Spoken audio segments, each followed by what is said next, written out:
Hi, I'm Sherry, and this is Gardening in the North.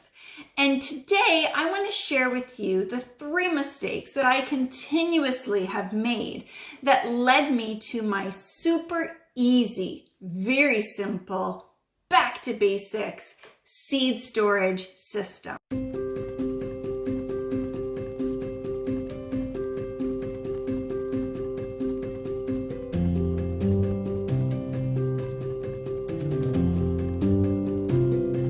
For those of you that want me to get right to the goods and show you the actual system I use, I'm going to do that.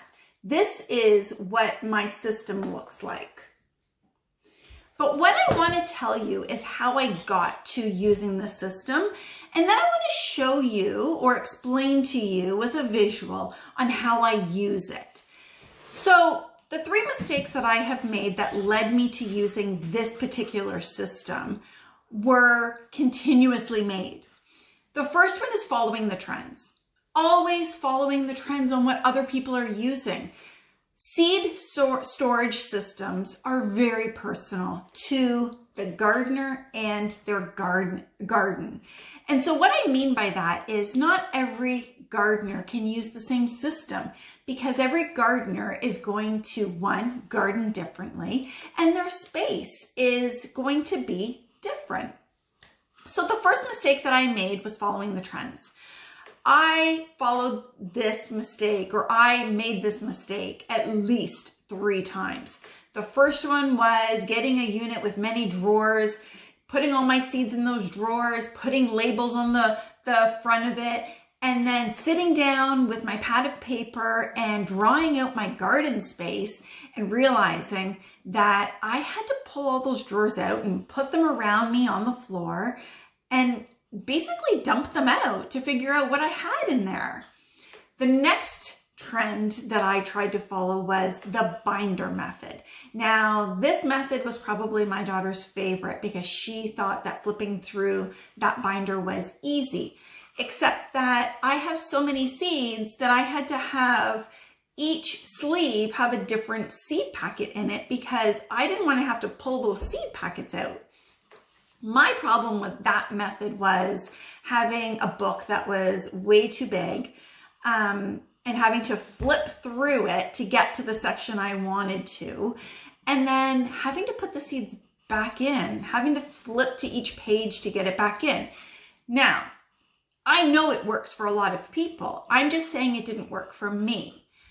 The third mistake, or the third trend that I followed, was probably the biggest trend out there. And it is those 4x6 picture containers. Now, I tried to make this work for 2 seasons. The first problem was that I couldn't fit all my seeds into this one container, and thought, okay, why not buy another container? So here I am with 2 of these containers, and let's think about this clearly. I'm putting my seeds inside a plastic container to then put those plastic containers inside a larger plastic container. I couldn't fit all my seeds, all the seeds that are in this tiny little container here, couldn't fit in this container because of all the plastic. Now, let me tell you how the season ended last year. My seeds were everywhere. They were everywhere but in those plastic containers because I couldn't fit all my pepper seed packages in one little container. I couldn't fit all my tomato seeds in one container. So when I went to look for a particular variety, I often had to open up 2 or 3 of those containers to find what I wanted. Well, sometimes I would go to put them away and realize that the container was full and they wouldn't fit. So I'd have to close it back up and get another one. So that didn't work for me. This system here is the best that I have found for the way I garden. Now, I like to sit down with a pad of paper, draw out exactly what my garden looks like, especially if I am changing it up. And I like to actually visually see where I want to plant everything. And so I have a 2-container method. The first container holds all of my seeds. And when I said super basic, super easy, back to basics, what I meant was it's like a card catalog. I kind of like what you would go and use if you went to the library, old school method, where you would rent a book and they would put that little slip in the back of your book and then stick your card in where it should be in their card catalog. That's what I'm using. So I have placed index cards that show you alphabetically where everything needs to be. Within those letters, I have sub-dividers in there. And so just to give you an idea of what I mean, so under S, I have the card that says squash vine. So all of my vining squashes are in that area. I then have a second card that says squash bush, and all my bush varieties are in there. Same with my peppers. I have sweet peppers and I have hot peppers. So for example, this year I am separating my peppers. All of my hot peppers will be in the raised bed garden and all my sweet peppers will be in the hill garden. So how do I use this that is different than the other trends that I have used? Well, when I sit down, I have 2 of these containers. Like I said, I have my seed container, but I also have my garden container. And so this one isn't as full. It has a lot more space in it. And the reason for that is I look at that drawing that I have made. And I actually look at my seed bin. And if I know I want to add sweet peppers to it, I go to my pea section. I look in my sweet pepper section, and I can actually just flip through them and look and see exactly what I want. And then I can, for example, pull out the seed packet that I want, and I go to my garden box, and I have a divider that says raised bed garden, and I take my seeds that I'm going to be planting in that raised bed, and I look to see whether or not I'm going to place them in germinate seeds in February or germinate seeds in March, or direct sow them. And I'm going to put that into that category so that when it's time for one of those actions, I can come to this box and pull out everything that needs to be germinated in February, and then come back to it and pull everything out that needs to be germinated in March. And then everything that goes direct sowed, I come back and pull those seeds out.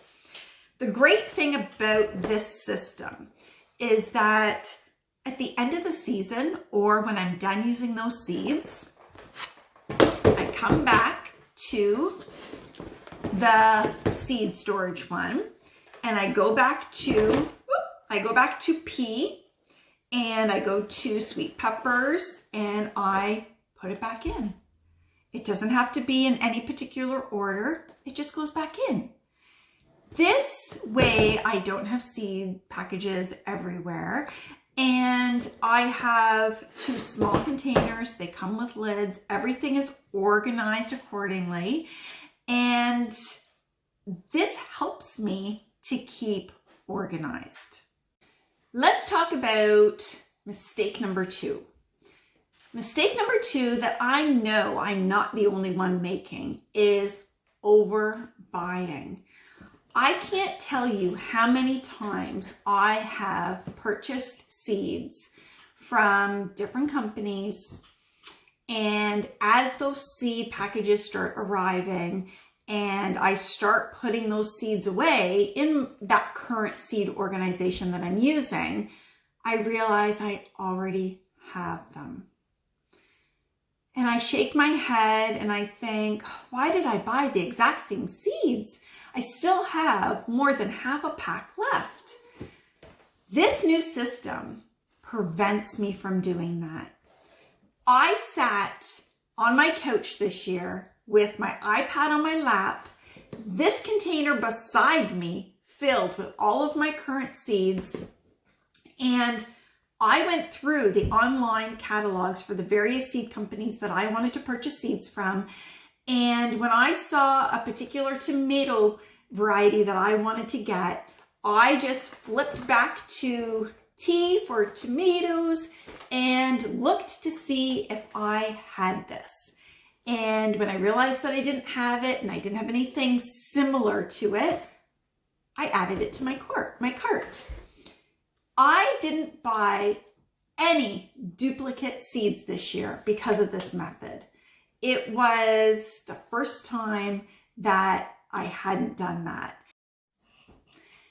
Let's talk about mistake number 3, not ordering seeds that you used up the previous year.